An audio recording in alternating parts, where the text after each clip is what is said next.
اعوذ باللہ من الشیطان الرجیم بسم اللہ الرحمن الرحیم رب اشرح لی صدری ویسر لی امری واحلل عقدۃ من لسانی یفقہوا قولی رب یسر ولا تعسر وتمم بالخیر اللہم لا سہل الا ما جعلتہ سہلا وانت تجعل الحزن اذا شئت سہلا اللہم انفعنی بما علمتنی وعلمنی ما ینفعنی وزدنی علما آمین یا رب العالمین۔ آج ہم انشاءاللہ اللہ کے خاص فضل و کرم سے سورہ نساء کی آیت نمبر 97 نمبر آیت سورہ نساء کی وہاں سے دیکھیں گے۔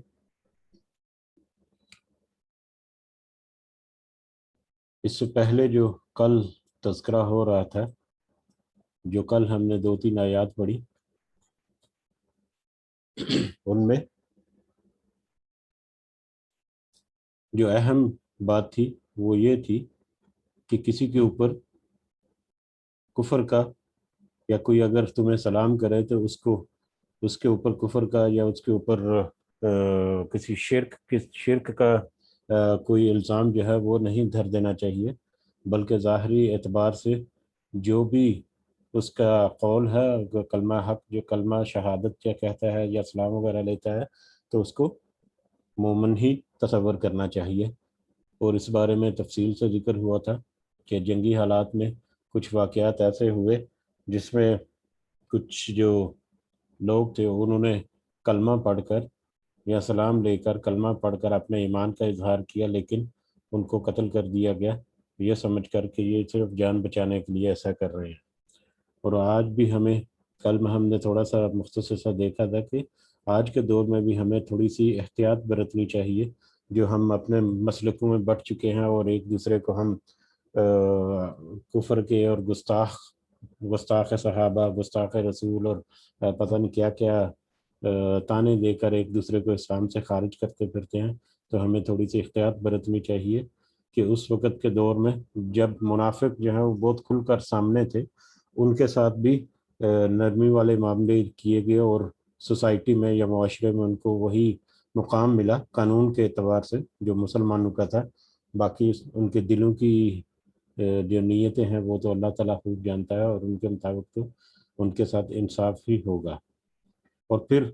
جو 2 آیات ہم نے پڑھی تھی، آخری 2 95 اور 96 میں اس میں اپنی جانوں اور مالوں کے ساتھ جہاد کرنے والے جو ہیں ان کی افضلیت یا ان کے عظیم اجر کی مطلب کچھ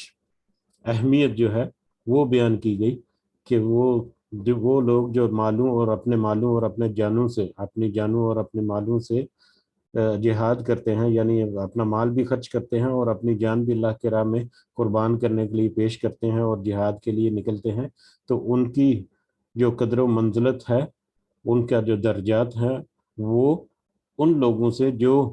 گھروں میں بیٹھے رہتے ہیں بغیر کسی شرعی عذر کے پریکٹیکلی باہر نہیں نکلتے، ان سے کہیں زیادہ ہے۔ اور اس ایک ہی بات کو 2 آیات میں اللہ تعالیٰ نے 4 دفعہ ذکر کیا، اس سے اس کی اہمیت جو ہے وہ اور بھی زیادہ اجاگر ہوتی ہے اور بھی زیادہ واضح ہو جاتی ہے۔ اور اس ضمن میں کچھ اور بھی باتیں ہم نے ذکر کی تھی کہ قانون کی امپلیمنٹیشن جو ہے وہ کس طرح ریاست کی ذمہ داری ہے، اور انفرادی طور پر کسی کو قانون ہاتھ میں لے کر اپنے تئیں انصاف کرنا جو ہے یہ اس ریاست میں جہاں پر اسلامی ریاست یا ریاست کے قوانین ہیں وہاں پر ایسا جائز نہیں یا مناسب نہیں، کیونکہ اس سے امن و امان جو ہے اس میں بگاڑ کا خطرہ رہتا ہے۔ بہرحال اگلی آیات کی طرف بڑھتے ہیں۔ اعوذ باللہ من الشیطان الرجیم۔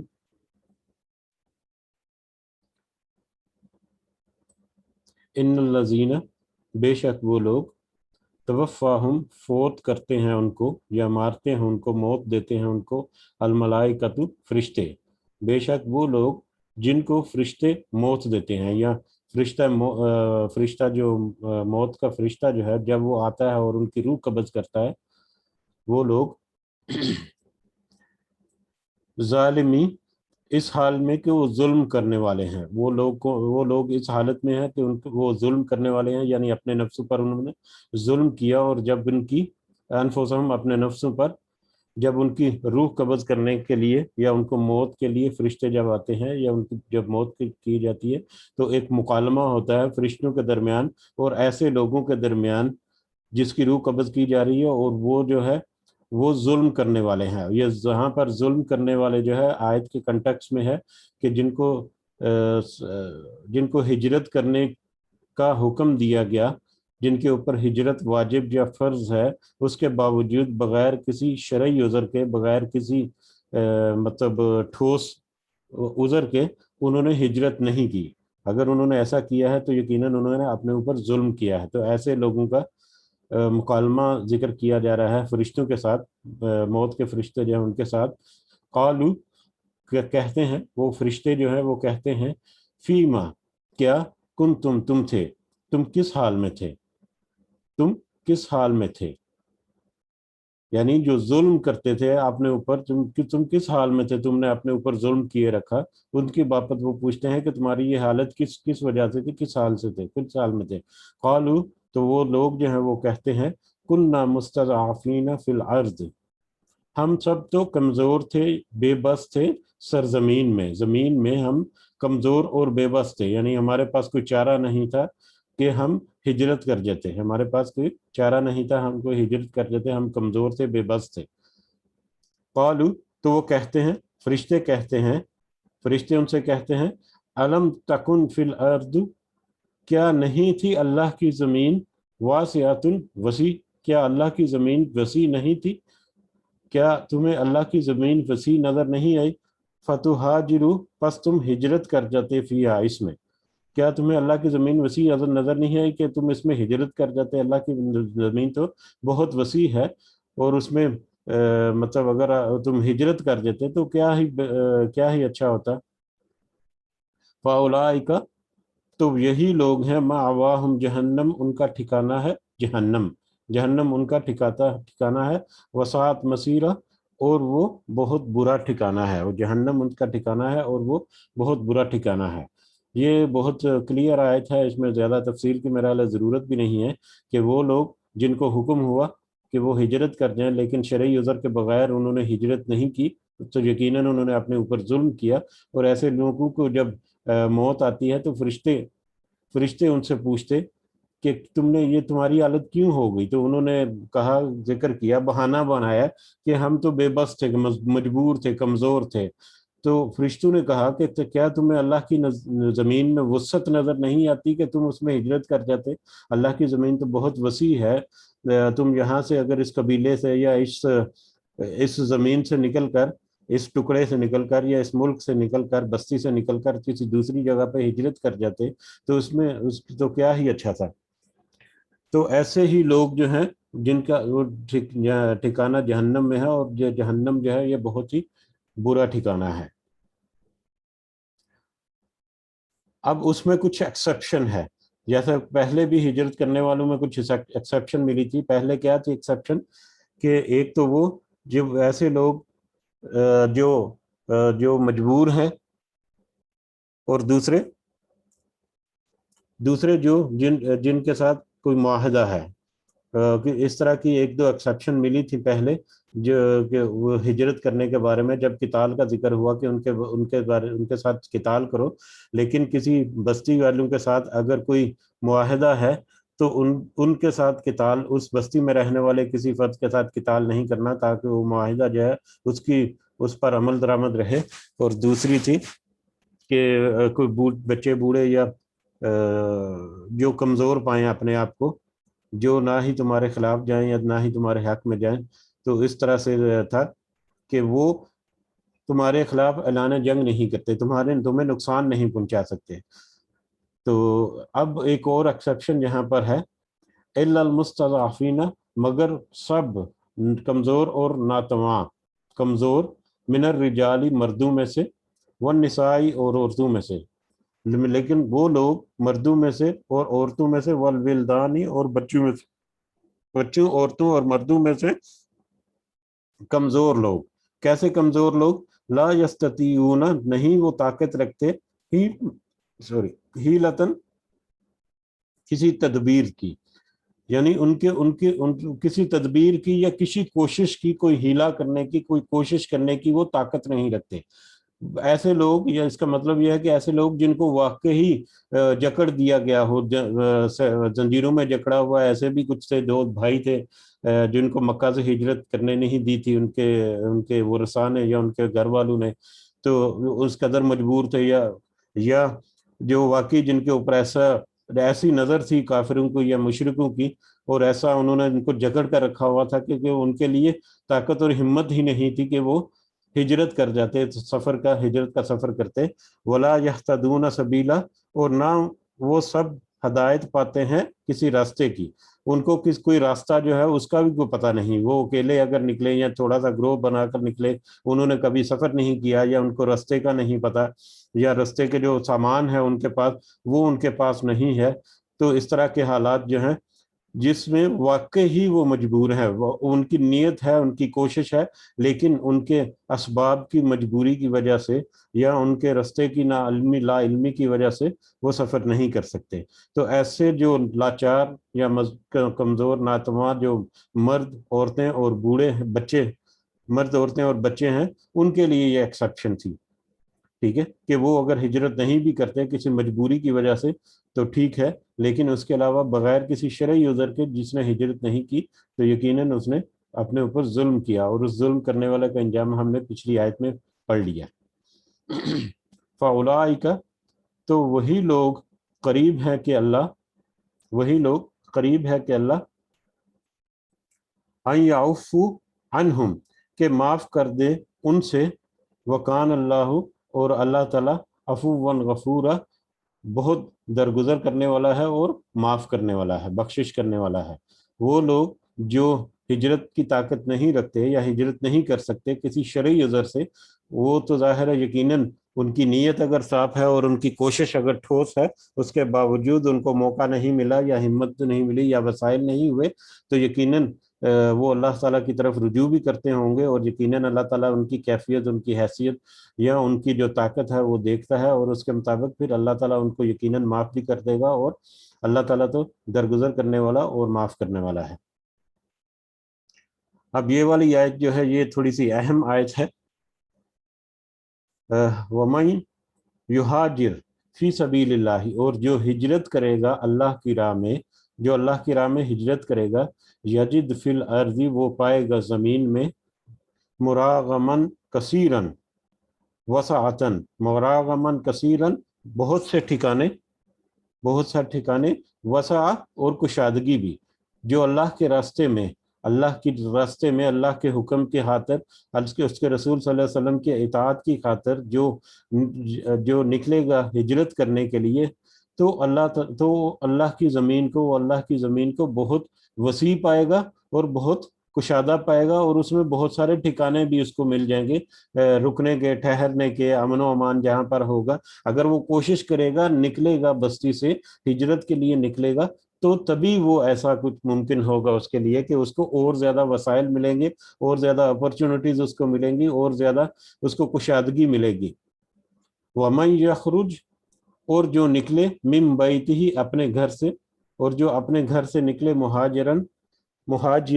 ہجرت کرتے ہوئے، الی اللہ و رسولہ، اللہ کی طرف، اس کے رسول کی طرف، اور جو اللہ اور اس کے رسول کی طرف ہجرت کرنے کے لیے گھر سے نکلے، ثم یدرکہ الموت، پھر اس کو پا لیتی ہے موت، پھر اس کو موت آ گئی، فقط، یعنی اس کی ہجرت جو ہے وہ مکمل نہیں ہوئی، کوشش کی، اس نے اپنا سامان اکٹھا کیا، اس نے اپنے گھر سے نکلا، اپنی کوشش کی، اپنی کوشش کے مطابق، نیت کے مطابق اس نے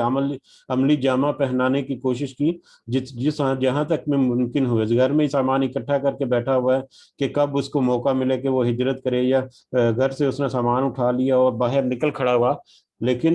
اس کو ہجرت اس کی مکمل نہیں ہوئی، یعنی جہاں تک پہنچنا تھا، مدینہ جو پہنچنا تھا، تو وہاں تک وہ پہنچ نہیں سکا، ہجرت مکمل نہیں ہوئی، تو اس کو موت نے گھیر لیا آ کے، یعنی اس کو وفات ہو گئی۔ فقد وقع، تو وہ یقیناً واقع ہو گیا، اجرہ علی اللہ، اس کا اجر اللہ کے ذمے، اس کا اجر جو ہے وہ یقیناً واقع ہو گیا، قائم ہو گیا، وکان اللہ غفور رحیم، اور ہے اللہ تعالیٰ یقیناً معاف کرنے والا اور بہت ہی مہربان۔ اللہ تعالیٰ بہت مہربان اور بہت معاف کرنے والا ہے۔ اب اس آیت میں ایک دو پوائنٹس ہیں جو بہت اہم ہے ہمیں دیکھنے کے لیے۔ ایک تو یہ ہے کہ نیت اگر انسان نے کی ہے اور اچھی خالص نیت کی ہے اور اس نیت کے مطابق اس نے کوشش بھی شروع کر دی، اس کو عملی جمع پہنانے کی کوشش بھی شروع کی، تو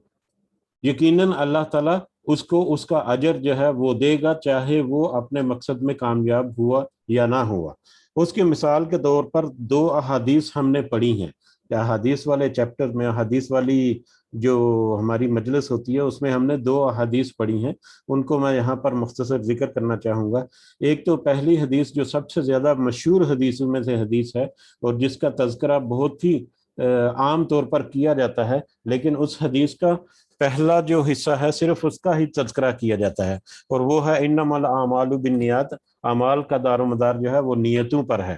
اس حدیث کو اگر ہم مکمل دیکھیں، میں یہ حدیث کھولتا بھی ہوں، 1 منٹ۔ اس حدیث کو اگر ہم مکمل دیکھیں تو وہ مکمل حدیث دراصل حقیقت وہ ہجرت کے ہی کنٹیکس میں آتی ہے، کہ جب نبی کریم صلی اللہ علیہ وسلم نے اس میں کہا، یہ جی حدیث میں نے کھولی ہے،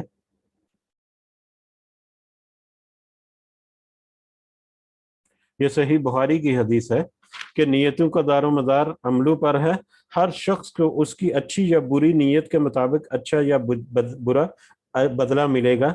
بس جس کی ہجرت اللہ اور اس کے رسول کے لیے ہوگی اس کی ہجرت انہی کی طرف سمجھی جائے گی، اور جس نے دنیا حاصل کرنے کے لیے یا کسی عورت سے نکاح کرنے کی غرض سے ہجرت کی تو اس کی ہجرت انہی مقاصد کے لیے ہوگی۔ یہ سب سے پہلی حدیث ہم نے پڑھی تھی ریاض الصالحین کے پہلے چیپٹر میں، کہ جس نے جس نیت سے کام کیا ہے اسی نیت کے مطابق اس کو اچھا یا برا بدلہ ملے گا، اور جس کی ہجرت اللہ کے لیے ہے اس کا اجر اس کے مطابق ملے گا، اور جس نے اگر دنیا حاصل کرنے کے لیے، دنیا کے نفع کے لیے یا کسی عورت کو حاصل کرنے کے لیے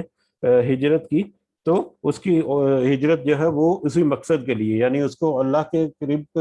قیامت میں اس کا کوئی اجر و ثواب نہیں ہوگا، دنیا کے لیے جس مقصد کے لیے اس نے ہجرت کی اس کو وہ مل گیا۔ تو یہ جو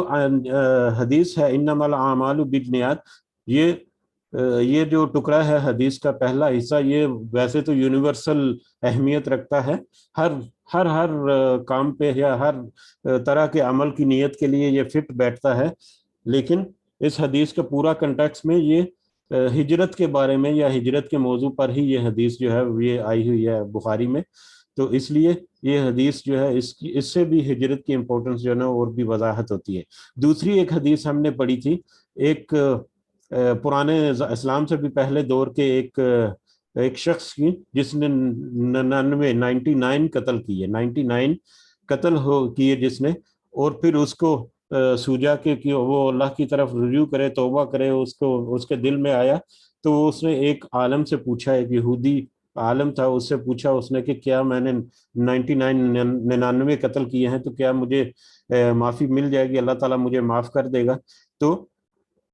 تو اس نے کہا کہ نہیں، اتنے زیادہ قتل کرنے کے بعد تمہیں کیسے معافی مل سکتی ہے؟ تو اس نے اس کو بھی قتل کر دیا کہ مطلب اگر معافی نہیں مل سکتی، 99 کی معافی نہیں مل سکتی تو ایک اور قتل سے کیا فرق پڑتا ہے؟ تو اس نے 100 قتل پورے کر دیے۔ تو پھر ایک اور جو عالم تھا اس وقت، اس کے پاس گیا وہ، اور اس سے جا کے جب تذکرہ کیا تو اس نے کہا کہ کیوں نہیں، یقیناً تمہیں مغفرت مل سکتی ہے، اللہ تعالیٰ تمہیں تمہاری مغفرت کرے گا، بخشش کرے گا اگر تم صحیح نیت کے ساتھ اللہ کی طرف رجوع کرو گے۔ تو اس نے اس کو نہ صرف اپریشیٹ کیا، اس کو کہا کہ ہاں یقیناً اللہ تعالیٰ معاف کر سکتا ہے، بلکہ اس کو یہ مشورہ بھی دیا کہ تم یہ گناہ کی جو بستی ہے، جس بستی میں وہ رہ رہا تھا وہاں پر کوئی ظلم کا، زیادتی کا نظام تھا، تو وہ یہاں سے نکل کر امن والی بستی یا اسلام والی بستی جو ہے اس کی طرف تم سفر کر جاؤ۔ اس کو اس نے ہجرت کا مشورہ دیا، تو وہ شخص جو ہے وہ ہجرت کے لیے نکل کھڑا ہوا، ہجرت کے لیے نکل کھڑا ہوا تو رستے میں ہی اس کی نیت ٹھوس تھی، ارادہ پکا تھا، رستے میں ہی اس کو موت آ گئی۔ جب موت آ گئی تو اس کے اوپر رحمت کے فرشتے اور جو جہنم والے فرشتے ہیں وہ دونوں اس کی روح کو مطلب اس کا روح جو ہے لینے کے لیے دونوں طرح کے فرشتے آ گئے. ٹھیک ہے. اب ان کے درمیان ایک مکالمہ ہوا تو طے یہ پایا کہ ہم یہ دیکھ لیتے ہیں اللہ کی طرف سے یہ ظاہر ہے یہ سارا حکم یا واقعہ ماجرا ہو رہا تھا. تو طے یہ پایا کہ ٹھیک ہے دیکھ لیتے ہیں جس بستی کی طرف اس کا فاصلہ کم ہے یا جس بستی کی طرف اس نے زیادہ سفر طے کر لیا ہے اس کیٹیگری والے فرشتے جو ہیں وہ اس کی روح کو لے جائیں گے. تو اللہ تعالیٰ نے حکم دیا کہ زمین کو کہ جہاں سے اس نے سفر کیا تھا وہ فاصلہ جو ہے وہ اس کو پھیلنے کا حکم دیا اور جو بستی جہاں پر وہ جا رہا تھا اس کے درمیان فاصلے جو ہے اس کو سکڑنے کا حکم دیا. اینڈ رزلٹ یہ نکلا جب فاصلہ ناپا گیا تو جس بستی کی طرف وہ جا رہا تھا امن کی بستی اس کی طرف فاصلہ کم نکلا بنسبت اس کے کہ جس بستی کو وہ چھوڑ کر آ رہا تھا. تو اس طرح سے رحمت کے فرشتے جو ہیں وہ اس کو لے گئے اور اس کی مغفرت ہوگی اور اللہ تعالیٰ نے اس کو معاف فرما دیا. تو یہ بھی اس کی نیت تھی. اس کے نیت کے مطابق اس نے ہجرت کا جو سفر ہے شروع کیا. ہجرت اس کی مکمل نہیں ہو سکی لیکن اس کو موت نے آ لیا اور اللہ تعالیٰ نے اس کو بخش دیا اور اس کے اجر کو قائم کر دیا. تو یہ دو احادیث جو ہے یہ اہم ہے مطلب اس موضوع کے اوپر اور یہ موضوع بھی بہت واضح ہے. اللہ تعالیٰ سے دعا ہے کہ اللہ تعالیٰ ہمیں صحیح معنوں میں سمجھنے کی اور توفیق بھی عطا فرمائے. ہجرت جو ہے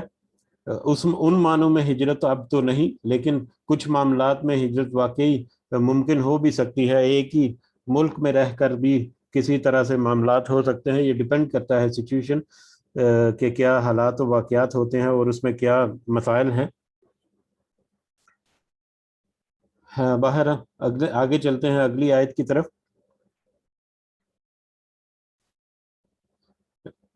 اور اگلی آیت جو ہے اس میں اگلی دو آیات جو ہیں وہ صلاۃ الخوف اور سفر کی نماز صلاۃ السبیل جو ہے سفر کی نماز جو ہے سفر کی نماز اور خوف کی نماز کے بارے میں ہے اور اس میں پھر قصر کرنا یا نماز کو مختصر کرنا جو ہے اس کا ذکر ہوا ہے. تو اس ضمن میں ہم کوشش کریں گے کہ آج جتنا ممکن ہو وہ دیکھیں. اگر وہ موضوع جو ہے وہ مکمل نہ ہو سکا تو پھر ہم اگلی مجلس میں بھی اس کو پوسٹپون کر سکتے ہیں. تھوڑے سے پوائنٹس اس کے جو رہ جائیں گے لیکن امید ہے کہ اس کو مختصر انداز میں کریں گے تو یہ کور ہو سکتی ہے کیونکہ یہ بہت ہی وسیع اور بہت ہی بڑا ٹاپک ہے. اس کو اگر ہم چھیڑ لیں گے تو ہمیں یہ سمیٹنا مشکل ہو جائے گا یہ ٹاپک جو ہے. بہرحال بہت وضاحت بھی ہے اس میں اور اس میں زیادہ تر بحث جو ہے وہ فقہی بحث ہے اور فقہی بحث میں آپ کو پتہ ہے کہ مختلف طرح کی رائے ہو سکتی ہیں اور کوئی بھی رائے جو آپ کو زیادہ مناسب لگے یا جس کے اوپر آپ کا دل زیادہ مطمئن ہو جائے اس کو اگر آپ اپنائیں تو یقیناً اللہ تعالیٰ جو ہے وہ اجر دیتا ہے اور اللہ تعالیٰ کے ہاں تو اجر کی کوئی کمی نہیں. اگر ہماری نیت جو ہے وہ واقعی سچی اور ٹھوس ہے تو یقیناً اس کا اجر جو ہے وہ تو قائم ہو کر رہے گا. تو بڑھتے ہیں آیت کی طرف. اعوذ باللہ من الشیطان الرجیم. وَإِذَا ضَرَبْتُمْ فِي الْأَرْضِ اور جب تم سفر پر نکلو زمین میں جب تم سفر پر نکلو فَلَيْسَ عَلَيْكُمْ جُنَاحٌ تو نہیں ہے تم پر کوئی گناہ ان تقصروا کہ تم قصر کر لو کہ تم قصر کرو یا مختصر کر لو من الصلاۃ نماز میں سے جو بھی نماز تمہارے اوپر فرض ہے تو یہ تمہارے لیے کوئی گناہ نہیں کہ تم اس کو تھوڑا سا مختصر کر لو. ان خفتم اگر تمہیں ڈر ہو ان یفتنکم کہ وہ ستائیں گے اللہ زینہ کافروا جنہوں نے کفر کیا یعنی کافر لوگ جو ہیں وہ ستائیں گے. اگر کافر لوگوں کے فتنے کا ڈر ہو تو پھر تمہارے لیے کوئی گناہ نہیں کہ تم اپنی نماز کو مختصر کر لو. اب یہ جو آیت ہے آیت کا یہ حصہ جو ہم نے تلاوت ابھی سنی ترجمہ سنا اس کا یہ ہے ہجرت کے موقع پر ہجرت کرنے کا کیونکہ پچھلی آیات میں بھی ہجرت کا حکم ہے اور ہجرت کے حکم کی اہمیت اور اس کو کیسے امپلیمنٹ کیا اور اس میں بہت زیادہ سخت آیات بھی آئیں حدیث میں بھی ملتا ہے. تو ہجرت کے سفر کے لیے جب تم نکلو ہجرت کے موضوع پر یا ہجرت کے کنٹیکس میں ہے لیکن یہاں پر اوپن کر دیا گیا کہ تم سفر پر نکلو یعنی کہ ایک یونیورسل آیت بھی ہے ایک کھلی آیت ہے نشانی ہے عام ہے. اس کو قید نہیں کیا جا سکتا. کنٹیکٹ کے حساب سے یہ ہجرت کے بارے میں ہے لیکن یہ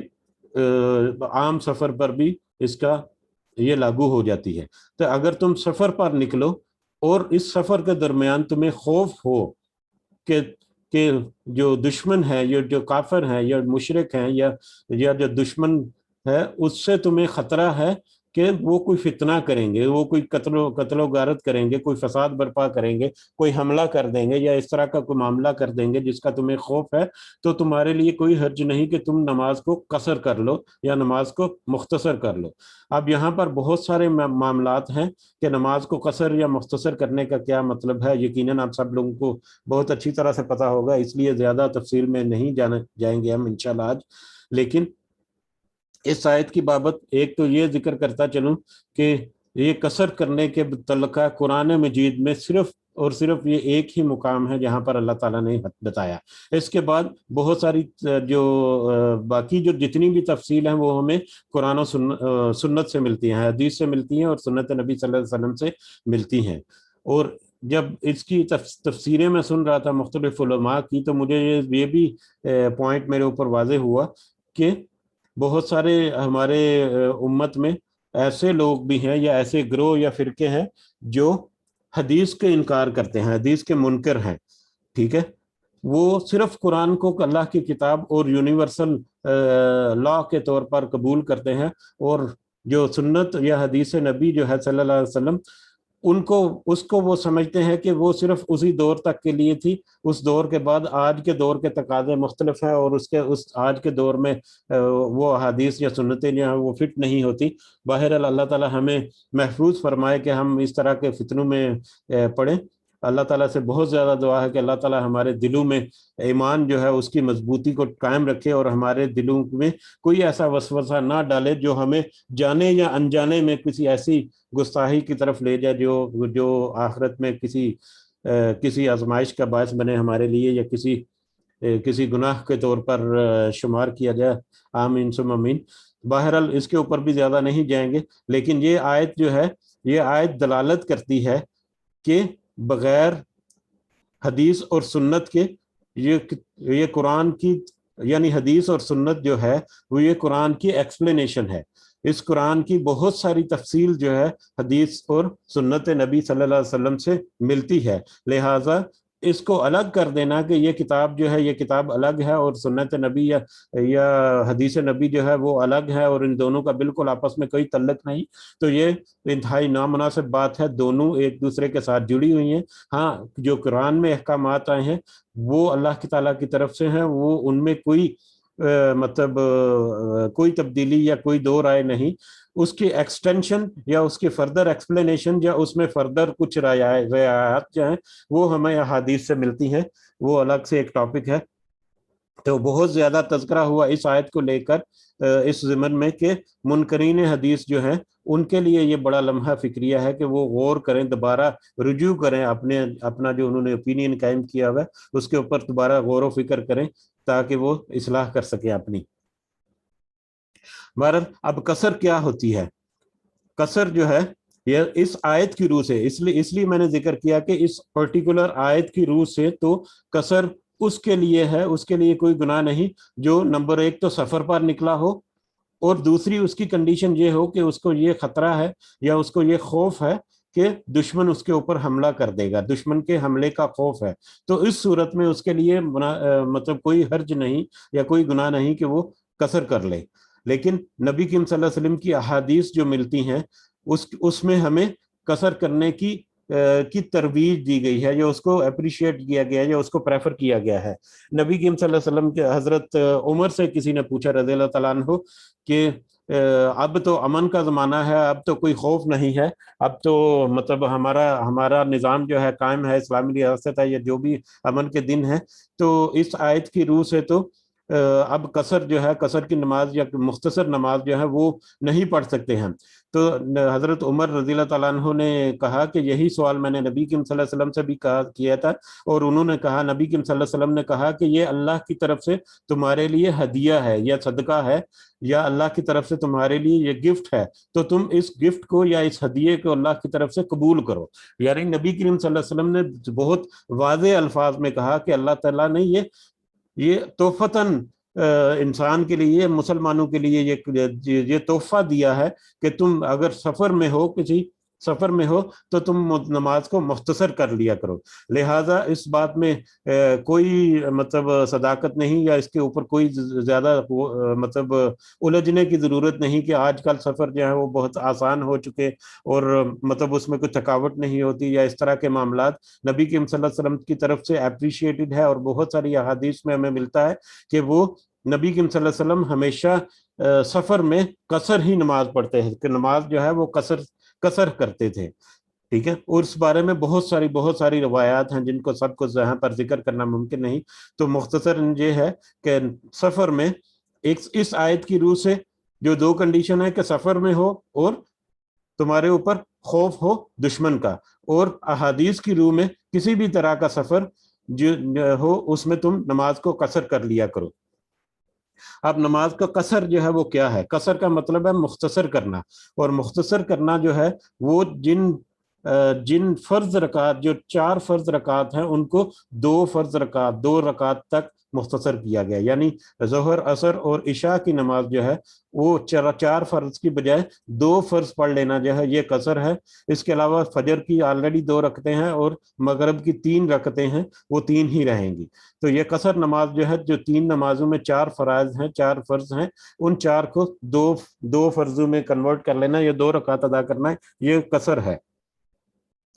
ٹھیک ہے. اس کے علاوہ یہ قصر جو ہے یہ اپریشیٹڈ ہے یہ, لیکن یہ واجب نہیں ہے, کیونکہ حضرت عائشہ سے کچھ احادیث جو منقول ہیں اس میں یہ ہے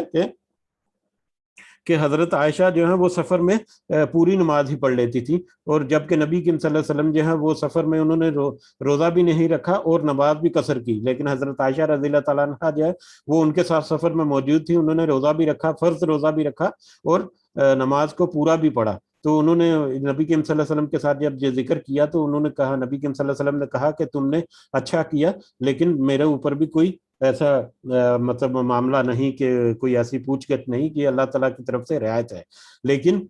زیادہ تر احادیث یا زیادہ تر روایات سے ہمیں یہ ملتا ہے کہ اللہ تعالیٰ کی اس سہولت سے ہمیں فائدہ اٹھانا چاہیے, اور اللہ تعالیٰ کی اس سہولت سے فائدہ نہ اٹھانا جو ہے بہت سارے علماء جو ہے وہ اس کو تکبر کی نشانی بھی کہتے ہیں, کہ اگر کوئی یہ سمجھے کہ میں تو بڑا مطلب پاک باز ہوں اور مجھے اللہ نے ہمت اور توفیق دی ہوئی ہے اور میں پوری نماز پڑھوں گا, تو اسے چاہیے کہ اللہ نے جو تحفہ دیا ہے اس تحفے کو وہ قبول کرے اور قصر نماز پڑھ لیا کرے. ٹھیک ہے. اب قصر نماز جو ہے وہ تو 4 فرض کو 2 فرض تک مختصر کر لینا یہ قصر ہے, اور جب ہم نے فرائض کو قصر کر لیے تو اس کے اوپر باقی نماز جو ہے فرائض کے علاوہ باقی نماز جس کو ہم سنتیں یا نوافل کہتے ہیں, سنتیں اور نوافل جو ہیں یہ تو بہت بعد کی ٹرمز ہیں جو ہم یوز کرتے ہیں, در حقیقت اس کو بھی نماز ہی کہا جاتا تھا, صلاۃ کے نام سے ہی ذکر ہے احادیث میں بھی. تو باقی جو سنت اور نوافل جو ہیں وہ تو آٹومیٹکلی نکل جاتے ہیں سب مسافر کے لیے, سفر کے دوران نماز کے لیے. ٹھیک ہے. اور اس کے علاوہ اس میں جو عام کوشچن آتا ہے کہ کتنا لمبا سفر ہو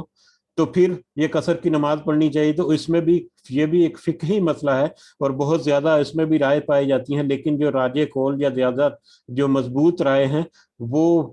55 کلومیٹر تک ہے, جس میں 55 کلومیٹر کا سفر یا اس سے زیادہ 55 میل کلومیٹر نہیں میل 55 میل تقریباً 89 کلومیٹر بنتا ہے. جس نے اتنا سفر کر لیا تو وہ اس کے اوپر قصر جو ہے اس کی سہولت اس کو میسر ہو جائے گی یا مل جائے گی. کچھ روایات میں 48 میل یا تقریباً 70-72 کلومیٹر بھی بنتا ہے. تو یہ زیادہ دو قول جو ہیں یا 2 روایات جو ہیں یا 2 زیادہ ذکر ہوتے ہیں مضبوطی کے ساتھ, 55 میل یا 48 میل 55 میل جو ہے وہ اس کو زیادہ مانا جاتا ہے. اس کے علاوہ 19 میل یا 20 میل جو ہے 19 میل کا بھی تذکرہ ہے. بہرحال یہ ایک فقہی مسئلہ ہے, اس میں زیادہ بحث میں نہیں پڑنا چاہیے, جس کے اوپر مطمئن ہو اس کو ہم لے سکتے ہیں, کیونکہ بہت سارے جو واقعات ہیں اور نبی کریم صلی اللہ علیہ وسلم کیونکہ احادیث میں یہ واضح طور پر نہیں کہ اتنا سفر ہو تو تم قصر کر لیا کرو. ٹھیک ہے. بعد میں علماء نے مختلف واقعات کو سامنے رکھ کر یہ انہوں نے نتیجہ نکالا ہے کہ اتنا سفر جو ہو جائے تو تم قصر کر لیا کرو. ٹھیک ہے. اب قصر جو ہے مسافر قصر کرتا ہے تو وہ کتنی مسافر جا رہا ہے، جب سفر کے دوران ہے تو مسافر ہے، لیکن کہیں پر اگر قیام کیا اس نے تو فردر عارضی طور پر قیام کیا، فردر بھی اس کو آگے بڑھنا ہے اس سفر کے لیے، تو اس میں بھی کچھ سوالات آتے ہیں کہ کتنا مسافر جو ہے وہ کتنی دیر قیام پذیر رہے تو اس کو قصر پڑے گا۔ تو اس بارے میں مختلف رائے ہیں جو روایات میں ہے یا جو فقہ کی صورت میں ہمیں ملتی ہیں۔ وہ کچھ جو ہے وہ 19 دن کا کہتے ہیں کہ 19 دن جس نے قیام کیا، 19 دن سے زیادہ اگر قیام کرنا ہے، یعنی فار ایگزامپل میں یہاں سے گیا ہوں کسی دوسرے ملک میں، اور وہاں پر میرا قیام جو ہے وہ 19 دن یا اس سے زیادہ ہے، تو پھر میں قصر نہیں کروں گا۔ 19 دن یا اس سے کم اگر میرا قیام ہے تو پھر میں قصر نماز ہی پڑھتا رہوں گا، ٹھیک ہے۔ کچھ علماء جو ہے وہ 14 دن کہتے ہیں، 14 دن تک کا ہے میٹر کے، 14 دن سے زیادہ اگر کہیں پر سٹے کرنا ہے تو قصر نہیں، 14 دن یا اس سے کم ہے اگر تو قصر نماز پڑھ سکتے ہیں۔ کچھ جو ہے وہ صرف 4 دن کے لیے، 4 دن کے لیے 4 دن کا قیام اگر کہیں ہے تو تم یہاں پر قصر کر لو۔ باہر اس طرح کی مختلف رائے ہیں، جو بھی راجح ہے زیادہ جو ہے وہ 14 دن یا 18 19 دن جو ہے اس کے اوپر زیادہ اتفاق پایا جاتا ہے۔ اس کے علاوہ یہ بھی اتفاق کی بات ہے کہ اگر کوئی کہیں پر سفر میں ہے، کہیں پر اس نے قیام کیا ہے لیکن اس کے قیام جو ہے وہ مختصر ہے، اس کو یہ امید ہے کہ اس کی 2 دن 3 دن یا 4 دن یا ایک ہفتے میں کام مکمل ہو جائے گا، تو پھر وہ واپس سفر کر لے گا۔ لیکن ایک ہفتہ گزر گیا، اس کا کام مکمل نہیں ہوا، 1 دن اور لگ گیا، 1 دن اور لگ گیا، اس کو یہ ہے کہ ابھی آج ختم ہوا کہ کل ختم ہوا، لیکن اس کا کام جو ہے وہ ختم ہونے کی طرف نہیں آ رہا۔ ڈیلی اس کی نیت کے مطابق، اس کی ٹھوس نیت ہے کہ میرا آج کام یا 1 2 دن میں، 1 آدھ دن میں کام ختم ہو جائے گا تو میں دوبارہ سفر پر آگے یا واپس کی طرف روانہ ہو جاؤں گا، لیکن اس کا کام ختم نہیں ہوا۔ 14 دن پورے ہو گئے، 15 دن ہو گئے، اس کو لگا کہ ہاں شاید آج نہیں تو چلو کل مکمل ہو جائے گا، 16واں دن بھی گزر گیا، 18 دن بھی گزر گئے، لیکن یہ اس کو یقین ہے کہ کام ختم ہو جائے گا، لیکن کام ختم نہیں ہو رہا، تو تب تک بھی وہ قصر کر سکتا ہے۔ اس بارے میں بھی بہت ساری جو روایات ہیں وہ ملتی ہیں۔ اور یہ جو شمال کے علاقے جب فتح ہوئے، یہ آذربائیجان کی طرف جب لشکر گئے، تو اس میں کچھ واقعات ایسے ملتے ہیں کہ ان کو یہ تھا کہ مطلب سفر اس وقت، سفر کی مشکلات، اور کہیں پر انہوں نے پڑاؤ ڈالا اور وہ اس پڑاؤ میں پھنس گئے، برف باری کی وجہ سے یا کچھ سفر کی دوسری معاملات کی وجہ سے ان کو لگا کہ یہ ہمارے معاملے آج طے ہو جائیں گے اور کل ہم اگلا سفر شروع کریں گے، لیکن ایک دن کرتے کرتے کرتے کرتے 6 مہینے سے زیادہ ان کو وہاں پر قیام کرنا پڑا، اور وہ 6 مہینے تک وہ قصر نماز ہی پڑھتے رہے، ٹھیک ہے۔ لیکن اس کی کنڈیشن یہی ہے کہ اگر یہ واقع ہی یقین ہے کہ اتنے پیریڈ میں ہمیں اپنا معاملہ جو درست ہو جائے گا اور ہم واپس سفر پر شروع کر لیں گے یا سفر پر نکل جائیں گے۔ تو بہرحال یہ سارے جو ہیں فقہی مسائل ہیں یا فقہی باتیں ہیں جن کو علماء نے مختلف واقعات کو مد نظر رکھتے ہوئے ذکر کیا ہے، اور ان کے اوپر کچھ بڑے اتفاقات بھی ہیں، کچھ لوگ جو ہیں کم اتفاق کرتے ہیں، کچھ زیادہ کرتے ہیں، کسی کے کچھ قول ہیں۔ بہرحال جس کے اوپر زیادہ دل مطمئن ہو یا آپ کی ہمت یا نیت کے مطابق زیادہ آپ کو اچھا لگے تو وہ یقیناً آپ لے سکتے ہیں، اور اس کے اوپر آپ کو رجوع کرنا چاہیے اپنے جو صاحب علم لوگ ہیں ان کے ساتھ، جو زیادہ وسیع علم رکھتے ہیں، نہ کہ صرف میری بات کے اوپر، کیونکہ میں نے تو کچھ علماء کا جو تذکرے ہیں ان کو میں نے مختصر کر کے پیش کرنے کی کوشش کی۔ تو اس ضمن میں وہ کچھ اور بھی بہت سارے سوالات جو ہیں وہ جنم لیتے ہیں، تو یقیناً ایک جیسا کہ میں نے ذکر کیا کہ یہ ایک بہت ہی لمبا ٹاپک ہے، اس لیے اس کو کور کرنا بھی ممکن نہیں ہوتا، مختصر کرتے بھی میرا خیال ہے 15 منٹ لگ گئے اس کو۔ تو باقی ذکر جو ہے اگلی آیت کا، اس آیت کو ہم آج مکمل کرتے ہیں، اگلی آیت کا جو ہے وہ بھی اس سے ملتی جلتی آیت ہے جو ہم اگلی مجلس میں انشاءاللہ پڑھیں گے، اور اس ضمن میں اگر کوئی اور سوال بھی ہوئے تو وہ بھی ہم کلیئر کر لیں گے انشاءاللہ۔ تو بہر یہاں پر قصر نماز کے بارے میں تھوڑا سا مختصر ذکر ہوا. اللہ تعالیٰ کی طرف سے اللہ تعالیٰ نے ہدیتاً یا تحفتاً یا صدقات کے طور پر اللہ تعالیٰ نے یہ ہمیں تحفہ دیا جسے ہمیں قبول کرنا چاہیے. اگر تو ہمارے اوپر یہ لازم یا فرض نہیں، لیکن اللہ کے تحفے کو قبول کرنا چاہیے. یہی زیادہ تر علماء، بلکہ تقریباً سارے علماء جو ہیں ان کی یہ رائے ہے کہ اللہ کے اس تحفے کو قبول کرنا چاہیے اور سفر میں قصر کی نماز پڑھنی چاہیے. اور ایک اہم پوائنٹ جو میں مس کر گیا کہ سفر جو ہے، سفر کا شمار ہوگا آپ کے جو بستی یا شہر ہے اس سے باہر نکل کر.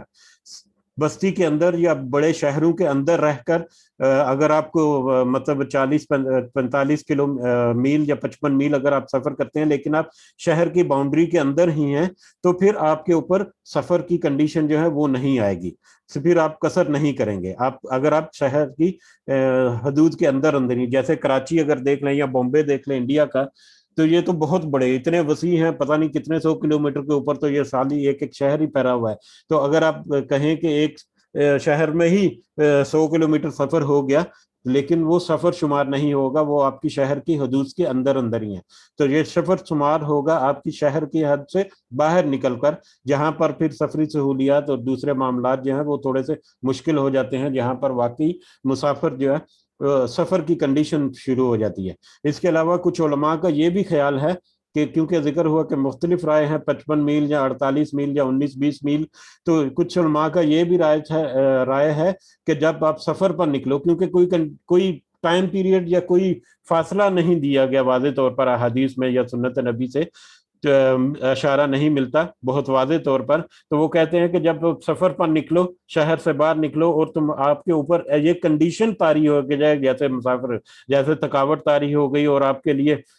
مطلب آپ کے اوپر اثرات ایسے لگ گئے کہ آپ واقعی سفر میں ہو اور آپ سے مشکل آ رہی ہے، تو آپ قصر شروع کر دو. تو اس طرح کے بھی قول جو ہیں وہ پائے جاتے ہیں. واللہ عالم بالصواب. اللہ تعالی ہمیں صحیح معنوں میں رہنمائی دے، اور جو بھی ہم اپنی اچھی نیت کے ساتھ جو بھی عمل کرے اللہ تعالیٰ اس کو قبول و منظور فرمائے. بہرحال آج ہم آیت کو مکمل کرتے ہیں. ان الکافرین، بے شک کافر ہیں، سب کافر ہیں، کانو ہیں، بے شک سب کافر ہیں، لکم عدو مبین، تمہارے لیے واضح دشمن. بے شک تم کافر جو ہیں وہ تو تمہارے لیے واضح دشمن ہے، وہ تو یہی طاق میں ہے کہ تمہارے کسی وقت موقع ملے ان کو اور وہ اپنی دشمنی یا اپنا جو غصہ ہے یا غم ہے وہ تمہارے اوپر نکالیں اور تمہارے اوپر حملہ کریں. تو یقیناً کافر جو ہے وہ ایک واضح دشمن ہے. وما علینا الا البلاغ المبین. انشاءاللہ اس ٹاپک کو ہم اگلی آیت میں، اگلی مجلس میں کور کریں گے. اور اگلی آیت کیونکہ بہت لمبی بھی ہے اور اس سے ملتا جلتا ہے، اگلی آیت میں آئے گا کہ جنگ کے دوران، حالت جنگ میں آپ کو کیسے نماز ادا کرنی ہے، اس کے بارے میں تذکرہ ہم کریں گے انشاءاللہ. اللہ تعالیٰ سے دعا ہے کہ اللہ تعالیٰ ہم نے جو سنا ہے اس کو صحیح معنوں میں ہمیں سمجھ توفیق عطا فرمائے، اور اگر میرے کہنے میں بتانے میں کچھ کمی بیشی ہوئے تو اللہ تعالیٰ معاف فرمائے. اور اگر مجھے کوئی پتہ چل جائے یا مجھے کوئی اشارہ کر دے تو یقیناً میں اللہ کی طرف رجوع کروں گا. ہم اپنی اچھی نیت کے ساتھ یہ ساری باتیں جو سمجھنے کی کوشش کریں. اللہ تعالیٰ ہماری کوشش کو قبول و منظور فرمائے. آمین. یہ اگر کسی کو کچھ پوائنٹ ایڈ کرنا ہے اس میں یا کوئی بات ہے تو وہ آپ ضرور شیئر کر سکتے ہیں انشاءاللہ.